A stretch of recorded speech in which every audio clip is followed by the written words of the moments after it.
everyone, you're welcome to another episode of Saucecode Talks, and on this episode I have with me Andyson Utomudo.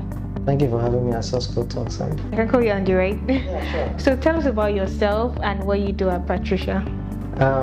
Okay, I don't really talk about myself much. That's a difficult question. So I'm a very simple guy. I've been in tech for a while.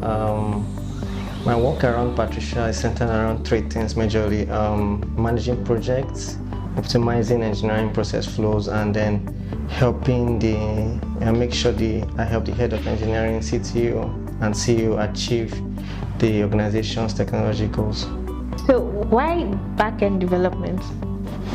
Okay, so I started programming a long time ago, and back then there was no roles such as user interface or experience designer. So you have to literally design everything on HTML and CSS.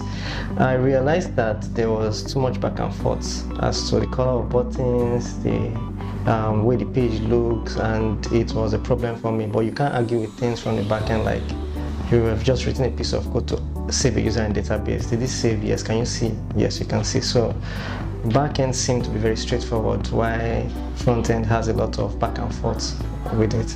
I'm curious, when you interview or when you recruit new developers or new engineers, what do you look out for?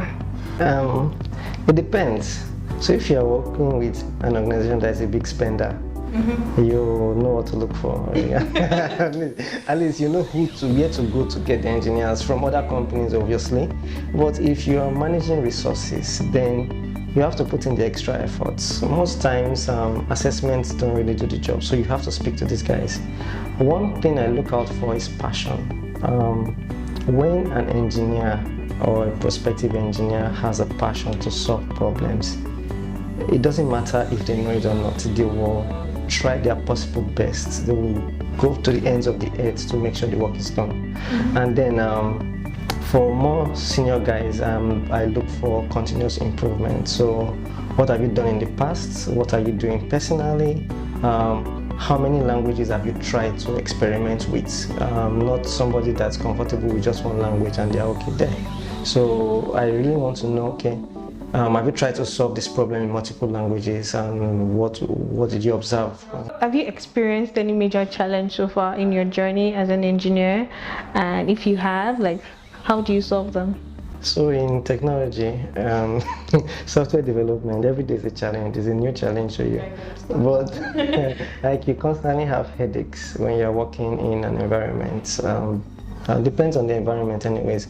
But my major challenge all through my career was at a point where I was moving from being led to leading people.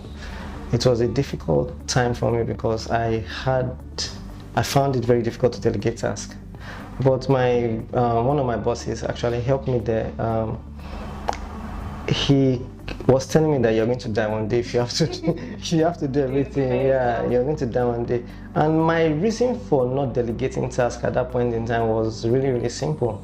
If I entrust a junior engineer with a task and he's unable to deliver, not really. It's not because of the repercussion, but more of the time lost for development, because they give you a task or they give you a project, there's a fixed time, your boss is on your case, you want to deliver, customers are waiting. So if the developer is unable to deliver within that time frame, or the implementation was not done properly, it still falls down on you to do it again, considering the time has now reduced, so you have to do it in the shortest time possible. So my thought is, why not I just do it once and get it over with? I get that. So that was really a very, very big time in my career, big challenge, because I kept doing things by myself and I had a lot of people in the team.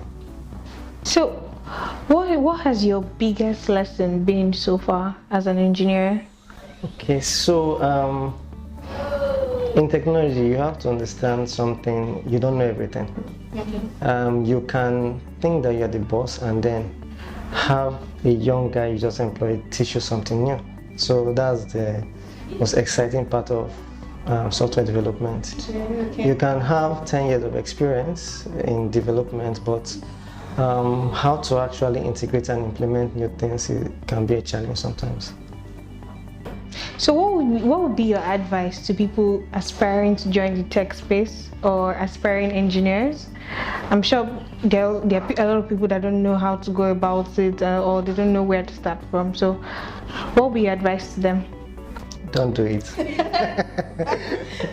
But on a more serious note, the tech industry is really lucrative right now. Companies are willing to pay top dollars for very good talent, but they really need to know if you can deliver.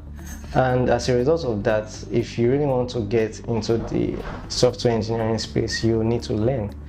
And the reason why I'm saying you need to learn, you need to put in more hours, you need to solve problems. The ones you've been assigned to solve, the ones you've not been assigned to solve. There was a time where, before I started working, I just went around and looked for organizations that didn't have websites, and I built for them and I gave to them just to show I can solve problems. And then you need to try to keep up with the trend of technology. When I started programming, the languages were relatively few, but right now you have lots of languages that are globally accepted. Like, the adoption is really, really high. So you keep asking yourself, how many do I have to learn before I know I'm done? My name is Andyson Utomudo. I'm currently the head of engineering at Patricia Technologies. Thank you for having me at Saucecode Talks. So thank you very much, Anderson, for joining us, and thank you for viewers for viewing. Also, don't forget to like and subscribe to our YouTube channel and follow us on social media. It's @FindWalker. We'd love to see you on our next episode.